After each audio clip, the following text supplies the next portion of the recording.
जदयू के एमएलसी संजीव कुमार सिंह ने अपनी ही सरकार पर अंगुली उठा दिया है। उन्होंने अपनी ही सरकार के विरुद्ध राज्यपाल को ज्ञापन सौंपा है कि जो भी कुलपति का, खास करके भागलपुर विश्वविद्यालय का उन्होंने जिक्र किया है कि जो भी कुलपति हैं, जो उसमें वित्त विभाग की कमेटी है जिसमें कि एमएलसी संजीव सिंह भी हैं, बिना उनसे पूछे पद का दुरुपयोग करते हुए वित्तीय अनियमितता फैला रहे हैं। कल राज्यपाल से मिले हैं, फोटो हम दिखा रहे हैं आपको, देखिए राज्यपाल से मिलकर ज्ञापन दे रहे हैं। 3 पन्नों की चिट्ठी लिखी है और राज्यपाल से ये गुजारिश की है कि जल्द से जल्द भागलपुर यूनिवर्सिटी के कुलपति को हटाया जाए क्योंकि वित्तीय अनियमितता में वो लिप्त हैं। हमने जब फोन पर बात किया संजीव कुमार सिंह से तो क्या कुछ कहा है उन्होंने, सुन ली। कि आखिर शिक्षा विभाग या राजभवन कहाँ है? बिल्कुल, यानी कि राजभवन पे क्वेश्चन उठा देना है। नहीं, राजभवन पर क्वेश्चन हम नहीं चाहते हैं। मैंने अच्छा ठीक है, बताएं। ये हम तो कल देवे न किए हैं राजभवन के संज्ञान में। बिल्कुल बिल्कुल, राजभवन तो कार्रवाई करेगी, हमको विश्वास है, और पहले भी कार्रवाई की थी, उस पत्र में देखिएगा। मेरा कहना है जो कि ऐसे ऐसे दुर्दांत कुलपति बने हैं, अब उसको देख लीजिए, शब्दों का चयन तो आप करेंगे। बिल्कुल। उनको भय नहीं है वेतन, पेंशन, इनकम टैक्स और दीक्षांत समारोह, बिल्कुल, ये छोड़ करके कोई भी उनको फैसला, वित्तीय निर्णय नहीं लेना है, पैसा खर्च नहीं करना है। बिल्कुल बिल्कुल। लेकिन ये चारों जो निर्देशित मद थे, जो राजभवन के द्वारा निर्देश दिया गया था, इस मद में आप प्रभारी वित्त पदाधिकारी से काम करवाइए। लेकिन इस निर्देशित मद को छोड़ करके 3-3 गाड़ी खरीद करना, 2 गाड़ी खरीदना, 8 लाख रुपए गाड़ी का किराया देना, जबकि 5 गाड़ी पहले से ही है। मतलब तरह तरह का खर्च है, पत्र में सब कुछ है। और हमको विश्वास है महामहिम कुलाधिपति के यहाँ से कार्रवाई होगी, बिल्कुल निश्चित रूप से। लेकिन न्यूज ऐसा बनना चाहिए जो कि कुलपति पर सीधे फोकस। निश्चिंत रहिए आप संजू साहब, निश्चिंत रहिए। बस आपने इसीलिए मनीष जी ने कहा मुझे कि जरा सा आपसे बात कर लेने के लिए। तो ये पैसा आ कहाँ से रहा है साहब?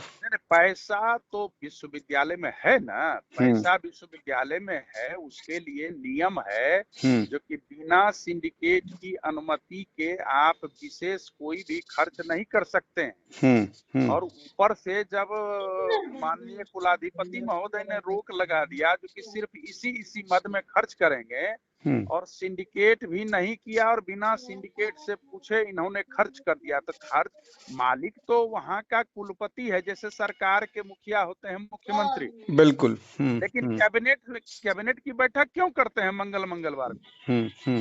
इसी तरह विश्वविद्यालय में प्रत्येक माह सिंडिकेट की बैठक होने का प्रावधान है कि आप जो भी खर्च कीजिए उसमें। संजीव जी, ये चार कुलपति कौन हैं? जी, 4 कुलपति कौन हैं? 4 कुलपति कहाँ है? मैंने जो आपने लिखा है, कह रहे हैं कि 4 विश्वविद्यालयों के कुलपति जो हैं।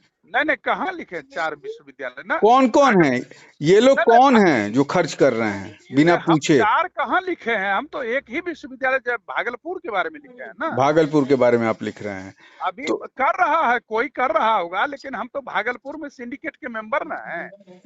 बिल्कुल, तो ये बात सच्चाई है। अब तो कुलपति कौन है? कुलपति जवाहरलाल हैं, जो मुंगेर में प्रतिकुलपति थे, और प्रोफेसर जवाहरलाल है। वो सब पत्र में नाम भी हम दे दिए हैं। और वर्तमान कुलाधिपति के आने के पूर्व ही इनकी नियुक्ति हुई थी। और जितनी भी तरह की वित्तीय अनियमितताएं हैं तो गिनाना कठिन होगा, वो सारा चीज कर रहे हैं। तो इस पे इस पे क्या मुख्यमंत्री को आपको संज्ञान नहीं लेना चाहिए था? मुख्यमंत्री क्या कर रहे हैं संजीव जी? नहीं, यही पर तो यही तो अच्छी बात आप पूछ दिए। बिहार राज्य विश्वविद्यालय अधिनियम के संरक्षक कुलाधिपति होते हैं, ठीक है? हाँ। और हमने फर्स्ट फेज में कुलाधिपति महोदय को दिया है, क्योंकि सरकार भी नियोक्ता कुलाधिपति ही होते हैं। सरकार नहीं, सरकार के कंसल्टेशन के बाद कुलाधिपति नोटिफाई करवाते हैं, वहीं से होता है। फर्स्ट फेज में हमने इनको दिया, सेकेंड फेज में हम मुख्यमंत्री जी को देंगे। प्रॉपर चैनल यही है, जो कि विश्वविद्यालय से जुड़ा कोई भी मामला पहले कुलाधिपति महोदय को जाएगा, यही है। और मुख्यमंत्री को भी देंगे। हम तो सदन में पिछली बार 19 एमएलसी के हस्ताक्षर से ध्यानाकर्षण करवाए थे, और प्रश्नकर्ता मुख्यतः मैं ही था, रूप से प्रश्नकर्ता मैं ही था। आपको भेज भी देता हूं अभी खोज करके।